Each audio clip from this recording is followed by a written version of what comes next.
আপনি মৃণাল সেন? কিছু একটা করবে। মৃণাল সেন তিনি জন্মগ্রহণ করেন ব্রিটিশ ভারত পূর্ববঙ্গ ও বর্তমান বাংলাদেশের ফরিদপুরের একটি বৈদ্য ব্রাহ্মণ পরিবারে। মৃণাল সেন পরিচালিত বাংলা চলচ্চিত্র পদাতিক মুক্তি পায় 1973 সালের 27 সেপ্টেম্বর। 2018 সালের ডিসেম্বরে 95 বছর বয়সে তিনি কলকাতায় মৃত্যুবরণ করেন। সেই মৃণাল সেনের জীবনী নিয়ে নির্মিত হয়েছে পদাতিক সিনেমা। সিনেমাটি মুক্তির অপেক্ষায় রয়েছে। গেল সোমবার প্রকাশ পেয়েছে পদাতিক সিনেমার টিজার।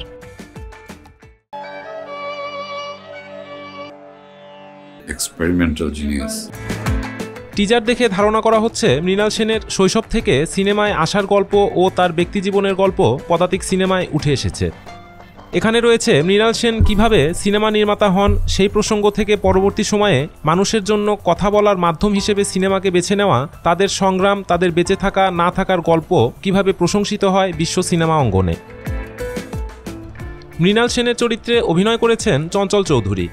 সৃজিত মুখোপাধ্যায় পরিচালিত এই সিনেমার পোস্টার শেয়ার করেছেন বলিউডের কিংবদন্তি অভিনেতা অমিতাভ বচ্চন। শুভকামনা জানিয়েছেন চঞ্চল চৌধুরী ও সৃজিত মুখার্জিকে। গেল 14 মে মৃণাল সেনের জন্মশতবার্ষিকী উপলক্ষে পরিচালক সৃজিত মুখোপাধ্যায় প্রকাশ্যে নিয়ে আসেন মৃণাল সেনের বায়োপিক পদাতিকের টিজার। নিউজ ডেস্ক, অন্বেষণ।